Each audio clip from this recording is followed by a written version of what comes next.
कभी भी कोई भी लेक्चर ज्वाइन कर लेगा 15-20 मिनट्स के बाद। कभी कभी कोई करता है लेक्चर, कभी नहीं करता है, किसी किसी के तो नाम भी नहीं पता मुझे अभी तक। ऐसा नहीं चलेगा, सब लोग क्लासेस अटेंड करो, ठीक है? नहीं तो इसके बाद के कोई भी लेक्चर मैं लूंगी नहीं। वही 2-3 लोग कॉमनली दिखते हैं, बाकी के लोग करते ही नहीं है class.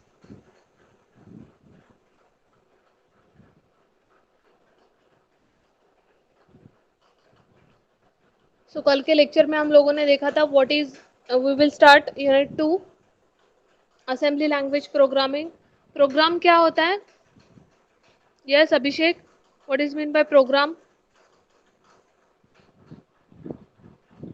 Ma'am program set of instructions होता है, set of program instructions stored in computer or executed by microprocessor. program is a set of instruction which are written sequentially, one below other or one after another, and it is stored into the computer memory and it is executed by the microprocessor. So there are three type of languages used in instruction. Instruction is nothing but mnemonics and present followed by operands. ठीक है? In some instruction there is only mnemonic present. In some instruction there are mnemonic plus one operand present or one or two operands present. ठीक है? Operands is nothing but a data contents in register or in a memory location or any immediate data. ठीक है? That is called as the operands. There is three types of languages used in program, used to write the program: machine language, assembly language and high level language. ठीक है? What is meant by machine language? Our computer system understand only machine language and it is in the form of 0 and 1. Coded language called as a machine language. It is written in the form of 0 and 1. 0 मतलब low state, 1 मतलब high state, or it is also called as off and on state. Assembly language, जो जो जितने भी instructions हम लोगों ने पढ़ी इंस्ट्रक्शन सेट्स में, that is called as assembly language instructions. ठीक है?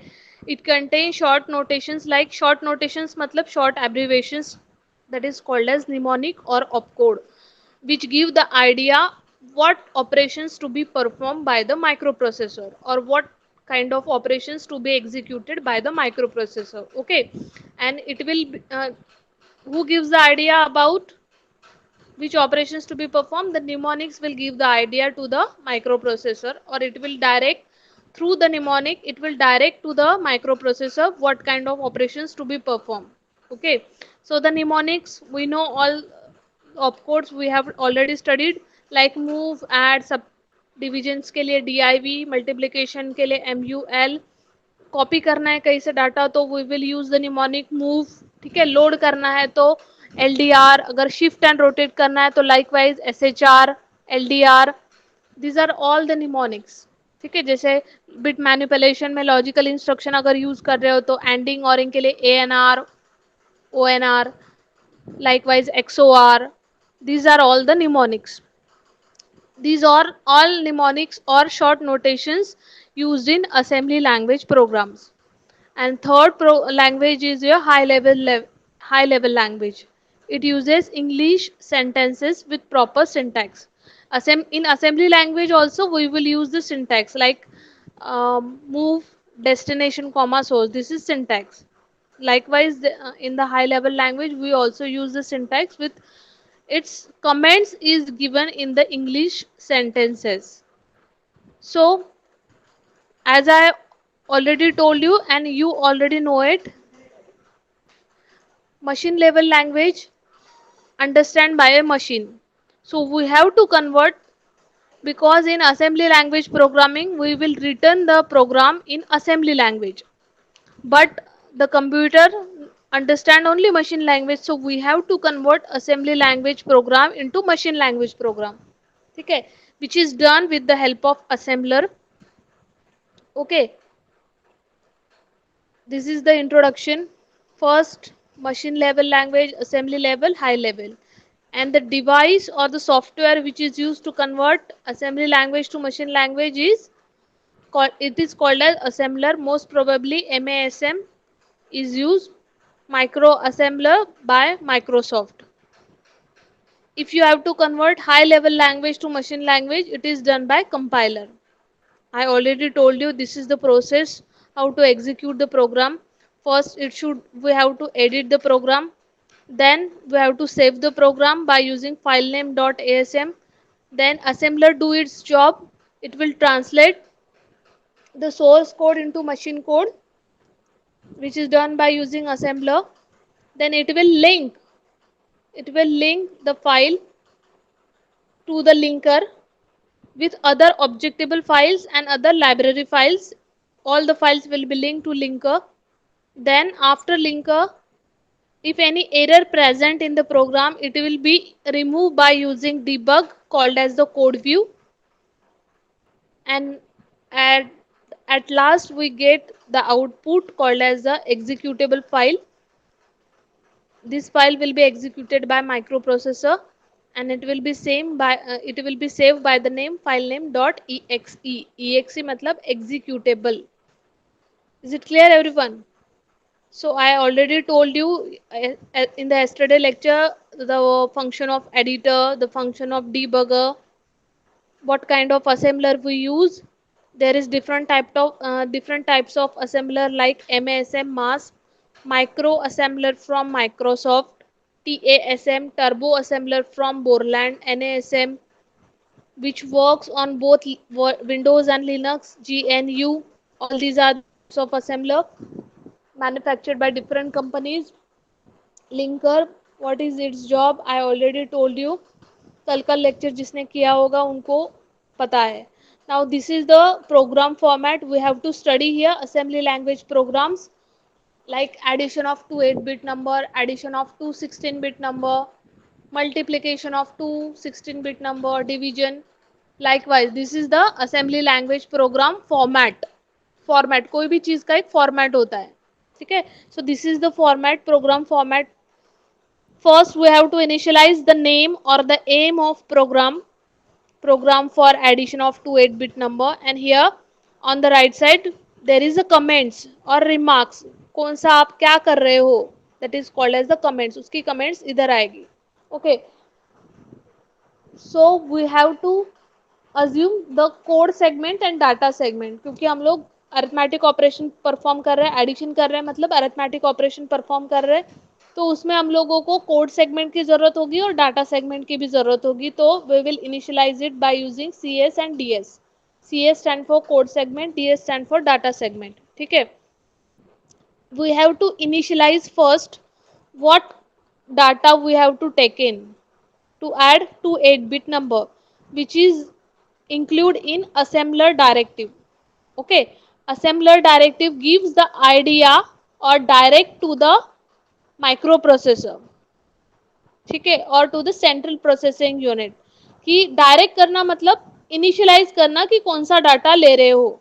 अगर दो 8-bit का नंबर ले रहे हो तो वो कौन सा नंबर है, कौन सा कंटेंट है. So it will be defined by using N1 and N2. First N1 मतलब फर्स्ट नंबर, N2 मतलब सेकेंड नंबर. इन दो नंबर्स को आपको ऐड करना है, 8-bit नंबर्स को ऐड करना है. N1 8-bit का नंबर है मतलब defined bite. N2 defined bite 8-bit के नंबर से इसलिए बाइट फॉर्म में ले रहे हैं. Defined byte, DB stand for defined byte. 2FH 0EH, this is the 8-bit data. Okay, you have to add this 2FH with OEH. Okay, next. अभी addition करने के बाद जो भी रिजल्ट आएगा उसको आप इंडिकेट करोगे सम से. SUM, दो नंबर का ऐड कर रहे हो इसलिए सम, SUM. ओके, 8-bit की एडिशन 8-bit में ही आएगी तो defined byte. And you have to create one array to save the result. Okay, so some DB1 DUP operator in the bracket. जो भी आंसर आएगा इट इज अनइनिशियलाइज्ड बाइट, मतलब जो भी आंसर आएगा वो आपको पता नहीं इसलिए ब्रैकेट में क्वेश्चन मार्क दे दिया. बट वो रिजल्ट कहाँ सेव होगा, अरे सेगमेंट्स में सेव होगा by the name sum, SUM sum. ठीक है. So we have to create by giving this, it will create an array and there you can save the result of addition by the name sum, sum. Okay. Uninitialized byte matlab you don't know the answer. After giving all the instructions, the result will generate. Okay. So this will end the data. Data initialise करके हो गया तो ये segment end कर दो. Data end S मतलब the data segment will end here. Now the code segment will start. So ऊपर लिखा है कोड सेगमेंट. सबको दिख रहा है?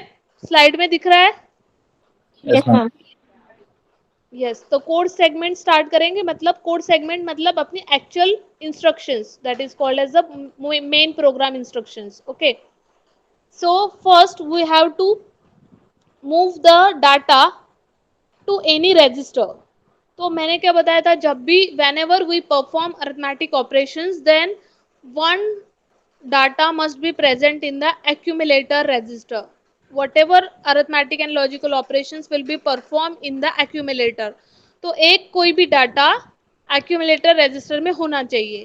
तो n1 जो अपना डाटा है, n1 is your data. First number n1 मतलब फर्स्ट नंबर जो है 2fh, तो उसको मूव कर लिया al में. The copy we will by giving the instruction move al comma n1, it will copy the number 1 that is 2fh into the al register. ठीक है. this is a register addressing mode. Okay. Sorry, immediate addressing mode जिसमें आप number को initialise कर रहे हो. ठीक है. n1 की जगह 2fh भी लिख सकते थे. ठीक है. क्लियर. नेक्स्ट, अभी दूसरा भी डाटा किसी रजिस्टर में होना चाहिए. ठीक है. अगर रजिस्टर में नहीं होगा तो वो ऑपरेशन परफॉर्म नहीं होगा. तो दोनों डाटा को अपन को n1 और n2 दोनों डाटा को अपन को किसी रजिस्टर में मूव करना पड़ता है. एक al में ले लिया तो दूसरा bl में ले लिया. ठीक है. Lower byte of register b and al मतलब lower byte of register a stand for accumulator. Okay. So n2 number will be copy into the bl register. Then अभी registers में दोनों डाटा आने के बाद ऐड कर लिया by giving the instruction add. Mnemonic कौन सा यूज किया एडिशन करने के लिए? ADD add al comma bl मतलब दोनों रजिस्टर में जो कंटेंट है उसको, इसका एडिशन हो गया. अभी रिजल्ट कहाँ से होगा? एक्यूमुलेटर रजिस्टर में ही सेव होगा. ठीक है. तो वो रिजल्ट को अभी अपन को अरे पे शिफ्ट करना है. बाय द जो अपन ने क्रिएट किया था उसको नाम दिया था sum सम. तो अभी al का जो कंटेंट है, रिजल्ट है, उसको मूव करना है सम पे. ठीक है. अभी हो गया, पूरी प्रोसीजर कंप्लीट हो गई. यहाँ पे कोड एंड्स हो गया. Code segment will end here और final program will be ended here end. ठीक है. तो ये सारे डायरेक्टिव्स होते हैं.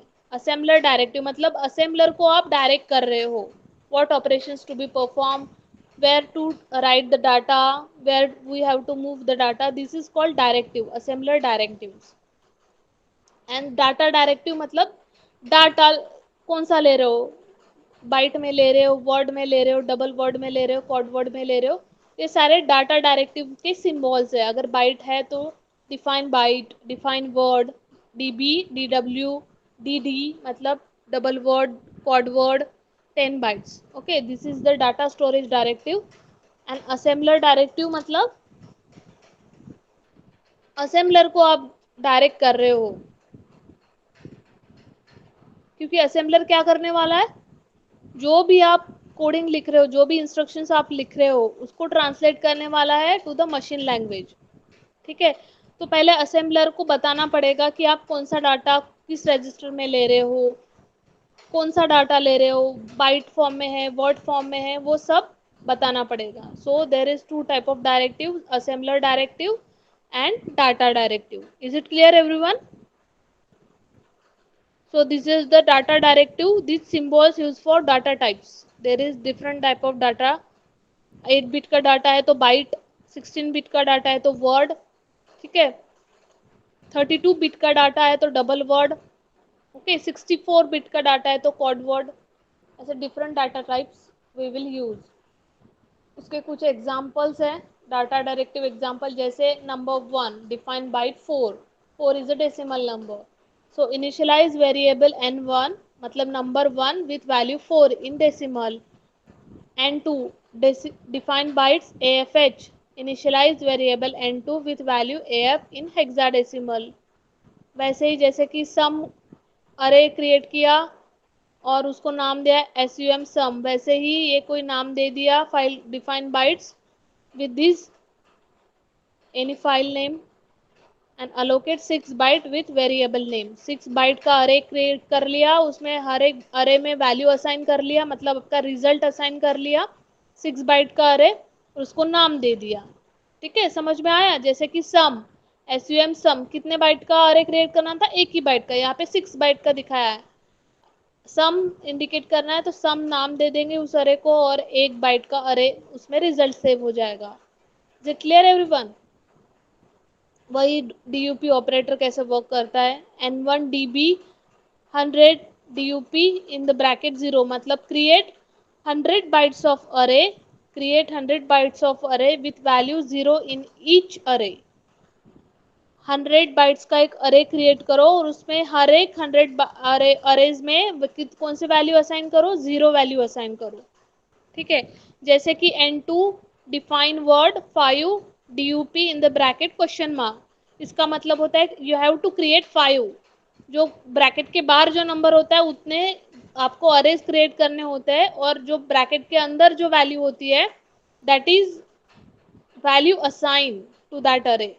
so you have to create 5 arrays of uninitialized word, मतलब क्वेश्चन मार्क है, मतलब uninitialized, पता नहीं है आपको क्या रिजल्ट है कि अरे में कौन सी वैल्यू असाइन होने वाली है, it is not given.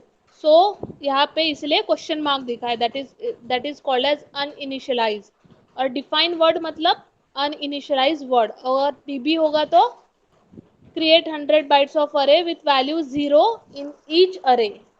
it is in a byte, it is in a word। ठीक है, this is your program to add 2 8-bit numbers। कल देखा था हम लोगों ने, ये सेम जैसे प्रोग्राम फॉर्मेट में देखा सेम वैसे ही। टू ऐड 16-bit नंबर, ये देख लो program to add 2 16-bit numbers।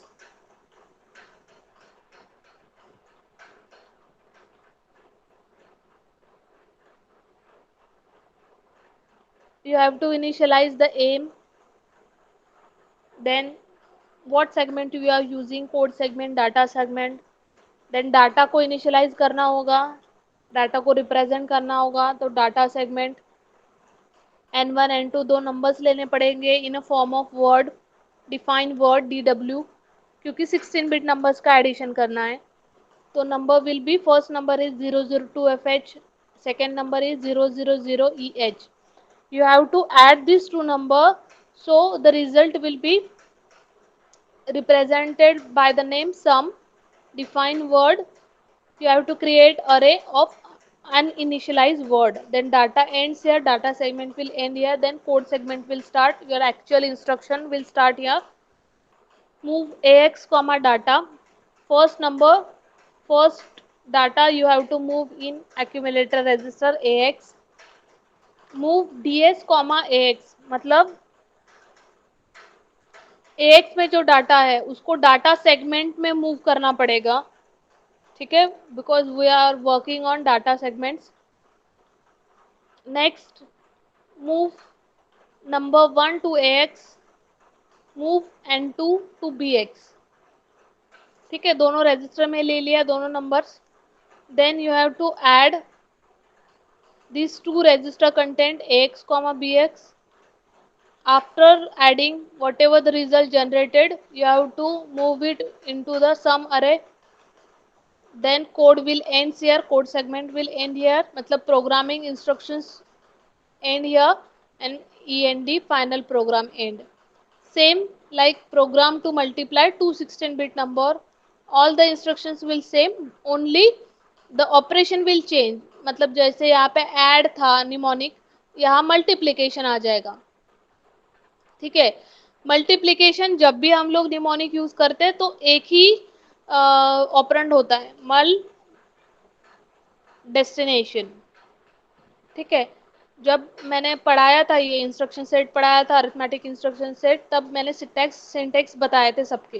ठीक है, तो जैसे कि ऐड सब्ट्रैक्ट करते हैं तो दोनों ऑपरेंड्स चूज करते हैं हम लोग, ax bx दोनों रजिस्टर को रिप्रेजेंट करते हैं। बट जब भी मल्टीप्लिकेशन डिवीजन करते हैं तब सिंटैक्स रहता है, सिर्फ एक ही ऑपरेंड रहता है उसमें, डेस्टिनेशन। ठीक है, समझ में आया? बाकी का सारे डिटेल्स वैसे ही, नंबर्स ले लिए, 16 बिट के नंबर्स ले लिए। ठीक है, अभी जब भी मल्टीप्लिकेशन हम लोग करते हैं तो 16 बिट नंबर्स का मल्टीप्लिकेशन जैसे आप कर रहे हो, तो जैसे कि 002FH इंटू मतलब मल्टीप्लाई विथ 000EH। तो अभी जब मल्टीप्लिकेशन करते हैं तो greater result will be operated, greater result will occur. Number जब भी मल्टीप्लाई करते हैं तो ज्यादा नंबर आता है ना, जैसे 2 नंबर का आप मल्टीप्लिकेशन कर रहे हो तो 4 नंबर्स मिलेंगे। जैसे 6 नंबर है, अगर फर्स्ट नंबर में 6 नंबर है और सेकेंड नंबर में भी 6 नंबर है, डिजिट्स है, ओके। तो six numbers into 6 digit into 6 digit number को जब आप मल्टीप्लाई करते हो तो बहुत बड़ा रिजल्ट जनरेट होता है। ठीक है, 12 या 13 नंबर्स का डिजिट्स का रिजल्ट जनरेट होगा। तो अभी सिर्फ एक अरे क्रिएट नहीं करना पड़ेगा, वी हैव टू क्रिएट अरे ऑफ 2 जिसमें रिजल्ट सेव होगा। ठीक है, समझ में आया? सो इसलिए यहाँ पे दिया है define word 2, you have to create the array of 2 with uninitialized words. ठीक है, समझ में आया डिफरेंस? नेक्स्ट सारी इंस्ट्रक्शन वैसे ही रहेगी, डाटा को पहले रजिस्टर में लेना पड़ेगा, एक डाटा एक्यूमुलेटर रजिस्टर में रहेगा, दूसरा डाटा किसी दूसरे रजिस्टर में रहेगा, लाइकवाइज bx। 16 बिट का नंबर है इसलिए ax में लिया, ah al रिप्रेजेंट नहीं करेंगे अपन यहाँ पे, ah al bh bl ये किसके लिए होता है? 8 बिट डाटा के लिए होता है। But we have to multiply here, we are doing the programming to multiply 2 16 bit number. तो हम लोग कौन से रजिस्टर्स लेंगे? ओनली ax bx ऐसे ही रजिस्टर लेंगे, x वाले। ठीक है, AHAL वाले नहीं लेंगे। ये कब लेंगे AHAL BHBL? जब 8 बिट का डाटा रहेगा तब। ठीक है, understand everyone? Yes ma'am. So multiplication करना है तो न्यूमोनिक होगा MULBX। Okay, next you have to move that result into the move RES नाम से जो अरे क्रिएट करेंगे, ठीक है, उस नेम के अरे पे आपको मूव करना पड़ेगा रिजल्ट। ठीक है, अभी 2 अरे क्रिएट कर रहे हो आप, इसलिए RES+2 लिखा है। ओके, RES+2 2 अरेज क्रिएट किए हैं इसलिए RES+2। अगर 3 अरे क्रिएट करते तो RES+3 होता। ठीक है, समझ में आया? And code ends, program end. Likewise, for program to perform the division of two 16-bit numbers, division of two 16-bit numbers. So procedure will be same. All the program will be same, but the division we have to we have to do the division. So the instruction is DIVBL. Okay, BL नहीं चाहिए यहाँ पे, BX चाहिए। ठीक है, there is correction. और जो भी आप अरे क्रिएट कर रहे हो उसको किस नाम से सेव कर रहे हो? RESQ से सेव कर रहे हो। क्रिएट,